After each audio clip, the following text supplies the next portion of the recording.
രാജ്യത്തെ വ്യോമത്താവളങ്ങൾക്ക് തടസ്സമുണ്ടാക്കുന്ന കെട്ടിടങ്ങളും മരങ്ങളും പൊളിക്കാൻ അധികാരം നൽകുന്ന നിയമം പ്രാബല്യത്തിൽ കെട്ടിട ഉടമകൾക്ക് പരാതി അറിയിക്കാനും സംവിധാനമുണ്ടാകും.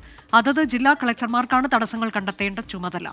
അജീഷ് ജയകുമാർ വിവരങ്ങളുമായി. അജീഷ്, എന്താണ് ഈ നിയമത്തിന്റെ പ്രാധാന്യം? വിശദാംശങ്ങൾ.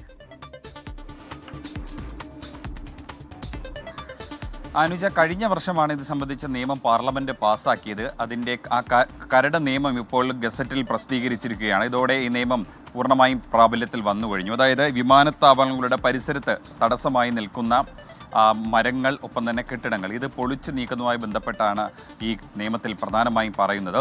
ഈ തടസ്സങ്ങൾ പ്രധാനമായും കണ്ടെത്തുന്നതിൻ്റെ ചുമതല ഈ വിമാനത്താവളത്തിലെ ഉദ്യോഗസ്ഥനായിരിക്കും. ഈ ഉദ്യോഗസ്ഥൻ ആ തടസ്സങ്ങൾ എന്താണെന്ന് കണ്ടെത്തി കഴിഞ്ഞാൽ ആ കെട്ടിട ഉടമയ്ക്കോ അല്ലെങ്കിൽ ആ മരങ്ങളുടെ ഭൂമി നിൽക്കുന്നയാളുടെ ഉടമയ്ക്കോ നോട്ടീസ് നൽകണം. നോട്ടീസ് നൽകി 60 ദിവസത്തിനകത്ത് മറുപടി നൽകി അതിലൊരു വിശദീകരണം തേടണം. മാത്രമല്ല, അത് സ്വന്തം ചെലവിൽ ഈ ഉടമസ്ഥൻ അത് പൊളിച്ചു നീക്കാൻ തയ്യാറായില്ലെങ്കിൽ ബന്ധപ്പെട്ട കളക്ടർക്ക്, ആ ജില്ലാ കളക്ടർക്ക് ഈ നോട്ടീസും അതേപോലെ ഈ തടസ്സങ്ങളുടെ സംബന്ധിച്ചൊരു റിപ്പോർട്ട് ഈ എയർപോർട്ട് ഉദ്യോഗസ്ഥൻ കൈമാറണം.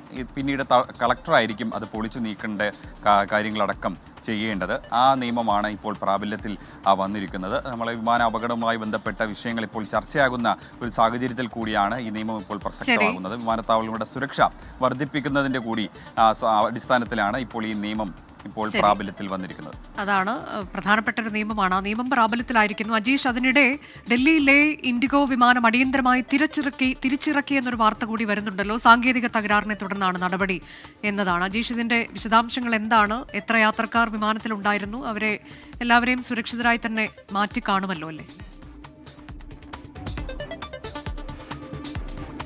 അനുജ, ഇന്ന് രാവിലെ 7:36 ഡൽഹിയിൽ നിന്ന് പുറപ്പെട്ട വിമാനമായിരുന്നു ഇൻഡിഗോ ലേ വിമാനം. അത് 9 മണിക്ക് ലേയിൽ എത്തേണ്ടതായിരുന്നു. പക്ഷേ അതിൽ ചില ഒരു സാങ്കേതിക തകരാറുകൾ ശ്രദ്ധയിൽപ്പെട്ടതിനെ തുടർന്ന് തിരിച്ച് വീണ്ടും ഡൽഹി വിമാനത്താവളത്തിൽ തന്നെ ഇറക്കിയെന്നാണ് ഇപ്പോൾ ലഭിക്കുന്ന വിവരം. എന്താണ് സാങ്കേതിക തകരാറെന്ന് വ്യക്തമാക്കിയിട്ടില്ല വിമാന കമ്പനികൾ. 180 യാത്രക്കാർ ഈ വിമാനത്തിലുണ്ടായിരുന്നു. എല്ലാവരും സുരക്ഷിതരാണ്. എല്ലാവരെയും ഈ വിമാനത്താവളത്തിൽ ഇറക്കിയിട്ടുണ്ട്, ഡൽഹി വിമാനത്താവളത്തിൽ തന്നെ. എന്നിട്ട് ഈ ഉദ്യോഗസ്ഥർ, സാങ്കേതിക വിദഗ്ധർ ഇപ്പോൾ ഈ വിമാനത്തിന്റെ സാങ്കേതിക തകരാർ പരിശോധിക്കുകയാണ്. ഡൽഹിയിലെ ഇൻഡിഗോ വിമാനമാണ് സാങ്കേതിക തകരാറിനെ തുടർന്ന് അടിയന്തരമായി തിരിച്ചിറക്കിയത്. 180 യാത്രക്കാരെയും സുരക്ഷിതമായി തന്നെ ഇറക്കിയിട്ടുണ്ട്. ഇപ്പോൾ സാങ്കേതിക തകരാർ പരിശോധിക്കുകയാണ് എന്നതാണ് അജീഷ് ജയകുമാർ നൽകിയ വിവരം.